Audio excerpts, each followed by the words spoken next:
మనస్సులో పరిశుద్ధంగా జీవించాలని ఉంది, శరీరమేమో పాపము చేస్తుంది. అది చూడాలని ఇష్టం ఉండదు, అది వినాలని ఇష్టం.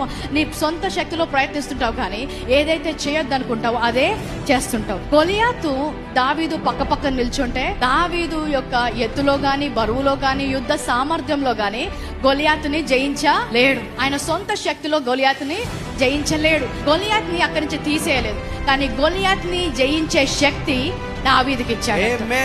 నీ పాప విషయంలో కూడా అంతే. నీ పాప విషయంలో కూడా నీ సొంత శక్తితో నీవు గెలవలేవు. ఈ లోకంలో ఆయన పాపాన్ని తొలగించలేదు, కానీ ఆ పాపాన్ని జయించే శక్తి ఆయన కృప ద్వారా మనకు అనుగ్రహిస్తున్నాడు. రోమా 6:14 ఏమంటుందంటే, మీరు కృపకే గాని ధర్మశాస్త్రమునకు లోనైన వారు కారు గనుక పాపము మీ మీద ప్రభుత్వము చేయదు.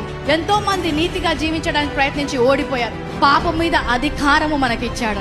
అది కృప ద్వారానే సాధ్యం.